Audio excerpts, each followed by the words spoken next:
So ayan guys, nalito pong update sa Diwata Paris Overload dito sa Pasay City na kung saan meron tayong bagong menu na kalalabas lang dito kahapon.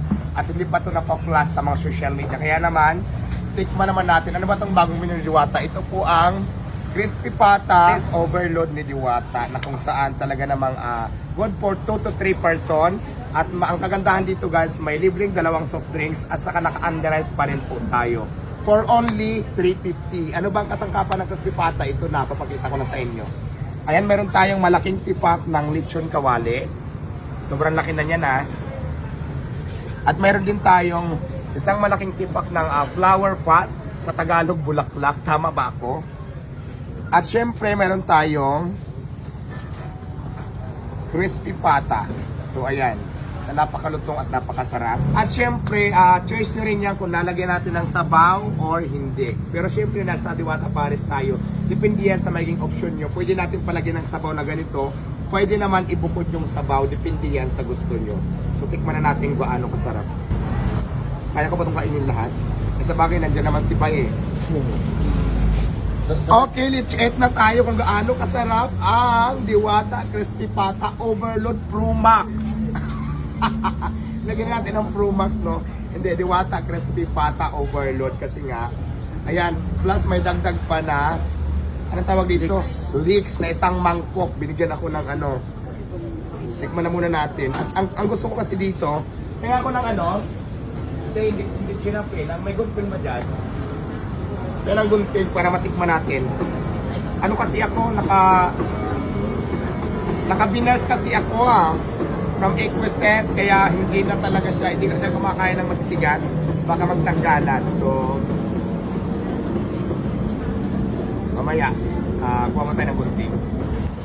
Kawali. Gamay-gamay ra ba? Optional naman to guys, kung gusto nyo ipa-chop. Kung gusto nyo ipa-chop na, may chopper naman kami dito, so pwede. Pero kung gusto nyo ganyan lang yung eksena niya, pero ang advice ko lang siguro no, ipapachop na lang natin para mabilis siyang makain, lalo na po kung mga pustiso kayo. Pero ako kasi, para makita nyo, hindi ko muna chinap, para makita nyo talaga kung gaano siya karami. Unang tikim. Kayo, bigyan natin ha? Wala na. Patay.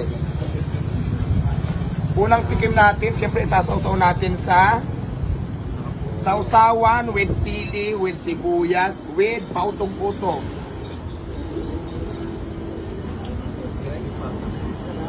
Sarap. Perfect. Gusto ko siya. Tapos ako sa pag kumakain ako, hindi ako sanay magkutsara, kaya magkakamay lang tayo sa kanin. Malinis naman yung kamay ko. Sarap. At siyempre, dito naman tayo sa pang grand finals na Crispy Pata na napakalutong.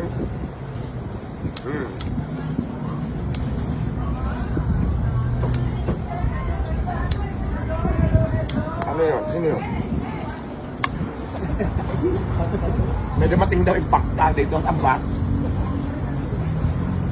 Ay, napakalutong. Sarap. Gusto nyo matikman ang Diwata Paris, Crispy Pata Paris Overload dito sa Pasay City na kung saan good for 2 to 3 person. May 2 soft drinks at saka underice pa rin tayo.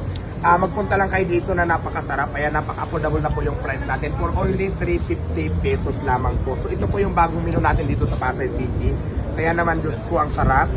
Tapos, may sausawan, may libreng sabaw, at syempre, onion spring mayroon din tayo, at underice pa rin tayo. Kaya kung gusto matikman, punta lang kayo dito sa Pasay City branch, at open tayo ng 24 hours. Kaya see you!